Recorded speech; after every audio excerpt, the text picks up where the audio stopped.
Dejé de perseguir y fui rechazado con dignidad. Era como si cada vez que respiraba, alguien apretara aún más el pecho por dentro. No había gritos, ni discusiones, ni un final claro, solo una ausencia demasiado presente. El dolor de intentar ser visto, oído, elegido y nunca serlo. El sonido de una notificación que no llega, el silencio de una espera que se vuelve rutina. Es el tipo de dolor que nadie ve, el dolor de correr tras alguien que ni siquiera miró hacia atrás, de insistir por migajas, como si un poco de atención pudiera compensar el hambre de ser acogido por completo. Y lo que más duele a veces no es el no, es el tal vez, el quién sabe, el no es exactamente así. Eso es lo que te ata, lo que adiestra la esperanza, lo que agota. Y en ese cansancio nace una pregunta muda. ¿Hasta cuándo vas a correr por alguien que nunca dio un paso en tu dirección? Séneca decía que la verdadera libertad comienza cuando dejamos de ser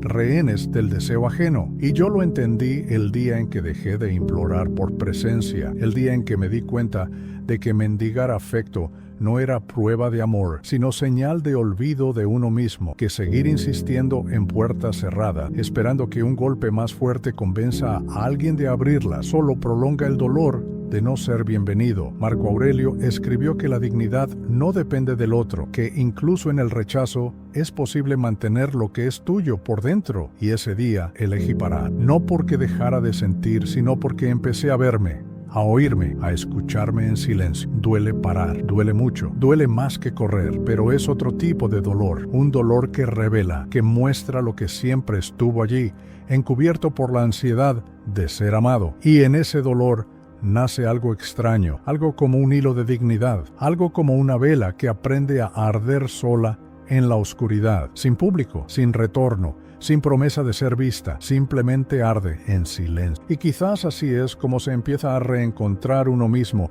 cuando uno acepta que hay valor en no implorar, que hay belleza en simplemente existir, incluso sin ser elegido. Esta es una historia sobre ese silencio, sobre ese final que no vino con palabras, sino con la ausencia de ellas. Una historia real, porque quizás sea la tuya también. Correr tras quien camina de espalda. Había algo cruel en ese esfuerzo silencioso, esa secuencia de mensajes que nunca eran respondidos con el mismo interés, esos intentos de encuentros siempre pospuestos, esas conversaciones que sostenías casi solo, como si amar fuera un monólogo, como si la presencia fuera una deuda tuya, y tú pagabas con atención, pagabas con tiempo, pagabas con tu propia autoestima, pero no era suficiente, nunca lo era, porque el otro no se alejaba, el otro nunca estuvo de verdad, y esta ausencia disfrazada de presencia es quizás la forma más violenta de rechazo. La mente decía que era solo una fase, que quizás él estuviera ocupado, que quizás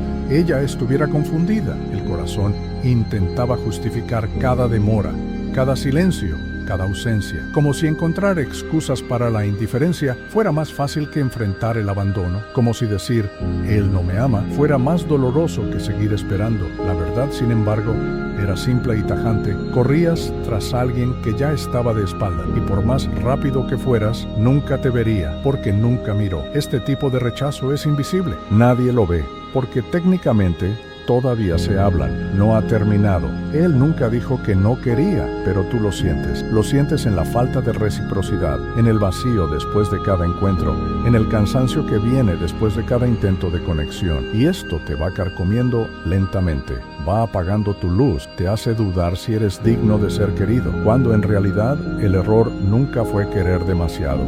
El error fue aceptar de menos, fue correr por alguien que nunca te buscó. No es debilidad querer ser visto, no es carencia desear presencia, es humano, profundamente humano. Pero hay un límite entre amar y perderse, y a veces dejar de correr no es rendirse, es finalmente darse cuenta de que la carrera siempre fue solo tuya, la trampa de la esperanza adiestrada. Había una hora del día que dolía más, para algunos era al despertar, para otros en el silencio de la noche, pero casi siempre era en el intervalo, entre el tal vez y el nunca, entre el último mensaje sin respuesta y la notificación que no llegaba, un vacío puntual, específico, cruel. cruel. Esperar se volvió un hábito. Esperar algo que, en el fondo, ya sabías que no vendría. Una llamada, una invitación, un gesto mínimo de cuidado. La esperanza se volvió rutina, pero una esperanza cansada, adiestrada, como un perro que se sienta siempre que escucha un tal vez. Aprendiste a esperar. Aprendiste que su silencio podía ser solo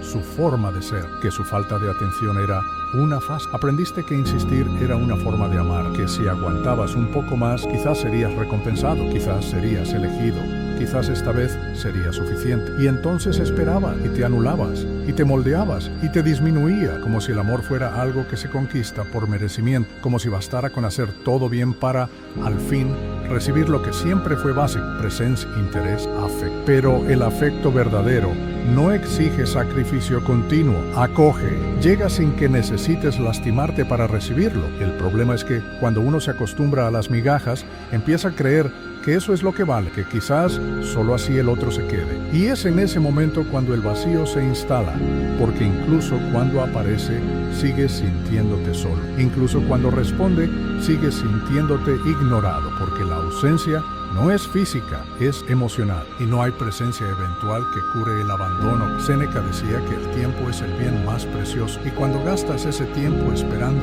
a alguien que nunca supo qué hacer contigo, te estás traicionando en silencio. Estás cambiando tu paz por promesas no dichas. Estás posponiendo tu vida por un amor que nunca llegó completo y quizás nunca llegue, porque quien realmente quiere estar, está sin ser llamado, sin que tengas que correr, sin necesidad de probarte. El punto de ruptura no es un grito, es cansancio. No hubo pelea, no hubo gritos, no hubo despedida. Fue solo otro día común, pero algo dentro de ti se detuvo. Un silencio diferente se instaló. No el silencio de la espera, ni el de la duda. Era un silencio de final, un vacío que ya no dolía como antes, pero tampoco sanaba. Era como si el cuerpo hubiera decidido por ti, como si sin alarde, sin drama dijera: basta, porque hay un límite que no grita, simplemente se cansa. Y el cansancio a veces es más fuerte que cualquier palabra. No decidiste parar porque dejaste de amar, paraste porque entendiste en lo profundo de tu pecho que amar solo no es amor. Es agotamiento, y estabas exhausto de pensar 1000 veces antes de enviar un mensaje, de intentar parecer despreocupado cuando por dentro estabas destrozado, de inventar excusas para la ausencia del otro, de hacer planes con alguien que nunca confirmó su presencia, de sostener solo la promesa de un vínculo que nunca se construyó de verdad. Fue allí, en ese silencio inédito, donde te viste con claridad. El momento de la ruptura casi nunca es cinematográfico, es sutil, casi invisible. Es cuando te das cuenta de que dejaste de ver, que por primera vez no revisaste el celular apenas, que no escribiste ese texto que nunca tendría respuesta, que no lloraste al recordar el último encuentro. No por haberlo superado, sino porque al fin lo aceptaste. El amor que ofreciste era demasiado grande para caber en alguien que solo sabía recibir, nunca retribuir. Epicteto decía que la verdadera libertad surge cuando aprendemos a distinguir lo que está bajo nuestro control de lo que no lo está. Y en ese momento dejaste de correr, no por debilidad, sino por lucidez, porque te diste cuenta de que el otro no era tu responsabilidad, que su ausencia no era un reflejo de tu valor, que tu esfuerzo no podía llenar el vacío de alguien que nunca quiso estar completamente allí. Y en ese cansancio nació tu fuerza, la fuerza de parar, la fuerza de no insistir más, la fuerza de seguir adelante, solo, sí, pero en paz. Séneca y el gesto de irse con dignidad. Había algo profundamente silencioso en el acto de irse sin aspavientos, sin acusaciones, sin despedidas dramáticas, sin largas explicaciones intentando justificar el propio valor. Solo un gesto, un paso hacia atrás, un respirar más profundo, un no susurrado entre pensamientos que antes gritaban por atención.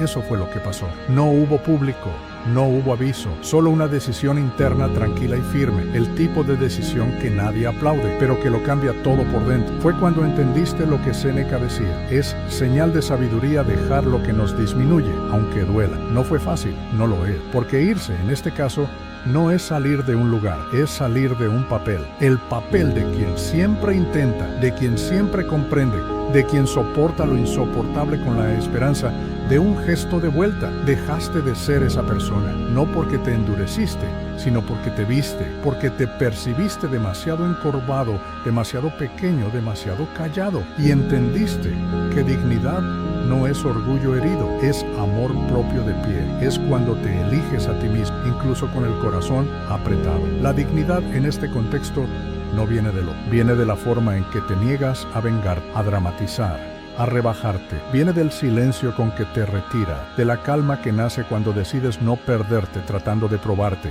Porque no se trata de vencer, se trata de no traicionarse, de no olvidarse, de no dejar que el desamor del otro contamine lo más íntegro que hay en ti. Marco Aurelio escribió que la dignidad es un manto que nadie puede arrancarte. Solo tú puedes soltarlo. Y tú, ahora, elegiste ponerte ese manto de nuevo. Este gesto de irse, sereno y firme, es más que un final, es un nuevo comienzo. No un comienzo feliz, ligero, mágico, sino un comienzo honesto contigo mismo, sin máscara, sin excusa, con dolor sí, pero con verdad. Y esa verdad silenciosa tiene un poder inmenso, el poder de reconstruirte por dentro, no como alguien herido, sino como alguien que sobrevivió al abandono sin necesidad de abandonarse a sí mismo. La metáfora del portón abierto. Imagina un portón, no cualquier portón, sino aquel que tienes que golpear con fuerza, repetir el golpe, esperar de pie bajo la lluvia, implorar por una señal de apertura, e incluso cuando se abre por un breve instante, es como si dijera, entra, pero con cuidado, no te acomodes, no te quedes demasiado. Esta metáfora no es solo sobre puertas físicas, es sobre relaciones, sobre conexiones humanas que exigen más esfuerzo que reciprocidad. Y durante mucho tiempo, quizás creíste que ese era el camino correcto, el amor correcto, que el amor verdadero exigía prueba, exigía dolor, exigía resistencia. Pero ¿y si no es así? ¿Y si el verdadero amor no exige heridas en los dedos? ¿Y si, cuando es de verdad, la puerta simplemente está entreabierta, invitando, acogiendo, sin alarde, sin imposición, sin necesidad de justificarse todo el tiempo? Porque quien quiere que entres, no complica, no huye, no se esconde detrás de pruebas emocionales, no te hace sangrar para luego ofrecer una curita mal puesta. El amor que acoge en el gesto simple, en el silencio tranquilo, en la presencia constante, sin necesidad de espectáculo. Pasaste demasiado tiempo golpeando en portones equivocados, portones de gente que solo abría cuando quería, gente que confundía disponibilidad con debilidad, que usaba tu afecto como ventaja, que le gustaba ser querida, pero no sabía querer de vuelta. Y por mucho tiempo creíste que así era, que el amor era una conquista, que el vínculo era insistencia. Pero ahora, quizás por primera vez, empiezas a entender que no, que el amor no es una guerra, que el afecto no es una prueba, que la presencia no es moneda de cambio. Séneca nos recuerda que el bien más precioso no es lo que damos a los demás, sino lo que preservamos en nosotros. Y al dejar de golpear ese portón, no estás renunciando al amor, estás abriendo espacio para algo nuevo, algo más ligero, algo que no exige cortes para existir, un amor que te ve incluso antes de que llames, un amor que no pide explicaciones para dejarte entrar, un amor que,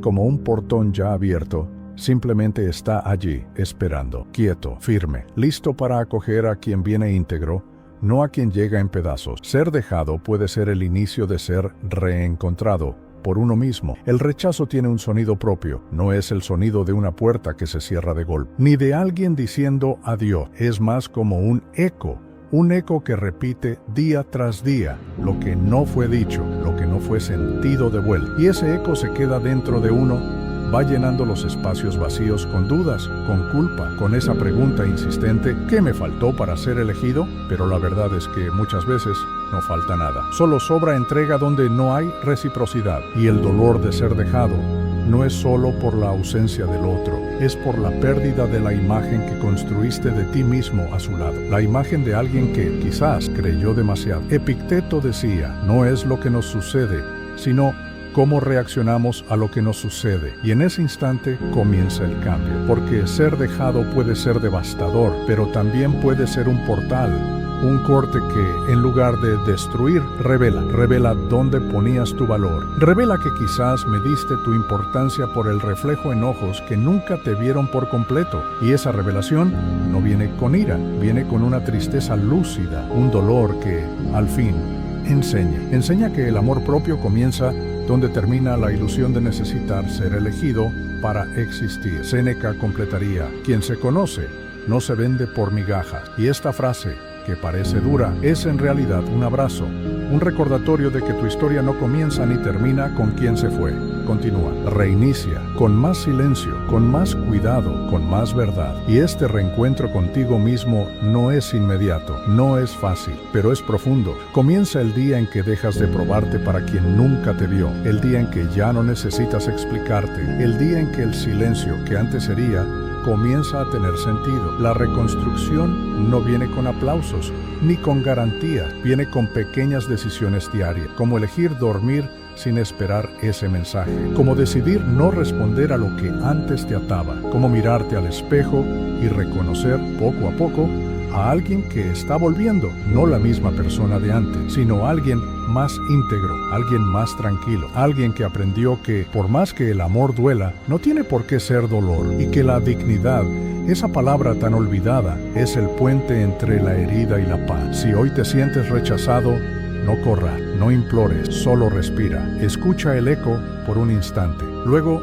escucha el silencio y entonces escúchate a ti mismo. Quizás ahí comience el verdadero reencuentro, el único que nunca más te dejará, porque esta vez es contigo y por ti. Epílogo, el silencio que libera. Algunas historias no tienen un punto final, simplemente se disuelven en el tiempo, como un recuerdo que poco a poco deja de doler, no porque fue olvidado, sino porque fue comprendido. Y cuando el dolor encuentra sentido, cambia de nombre. Deja de ser herida abierta y se convierte en cicatriz. Deja de ser ausencia y se vuelve espacio. Deja de ser pérdida y se transforma en libertad. Esto es lo que sucede cuando dejamos de correr. Cuando, en lugar de buscar a alguien que nunca se quedó, decidimos quedarnos con lo que nos queda de nosotros mismos y comenzamos a reconstruir, no para impresionar, no para probar nada, solo para existir con más integridad. Hay una especie de paz que solo llega después del agotamiento, cuando ya no hay energía para insistir, cuando no queda ninguna fantasía de que podría ser diferente.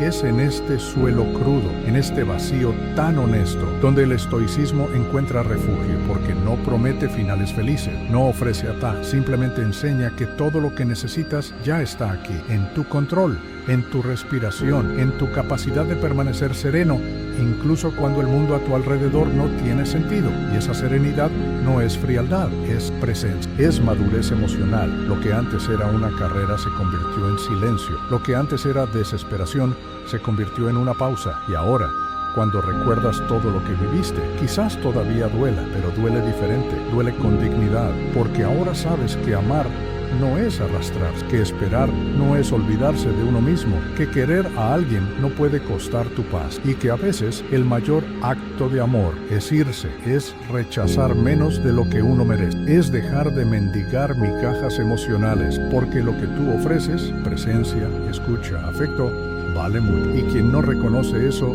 no te merece, no por arrogancia, sino por justicia. Por eso, si hoy todavía hay silencio dentro de ti, escucha con atención, no como quien espera una respuesta del otro, sino como quien comienza a escuchar, quizás por primera vez, su propia voz, esa que estuvo ahogada durante tanto tiempo, esa que susurra, yo también me necesito. Este es el verdadero punto de inflexión, no el que cambia a los demás, sino el que cambia tu forma de permanecer contigo mismo. Y si aún queda dolor, recuerda, también es parte de la curación, porque solo siente quien aún está vivo. Y estar vivo ahora significa una cosa simple y poderosa.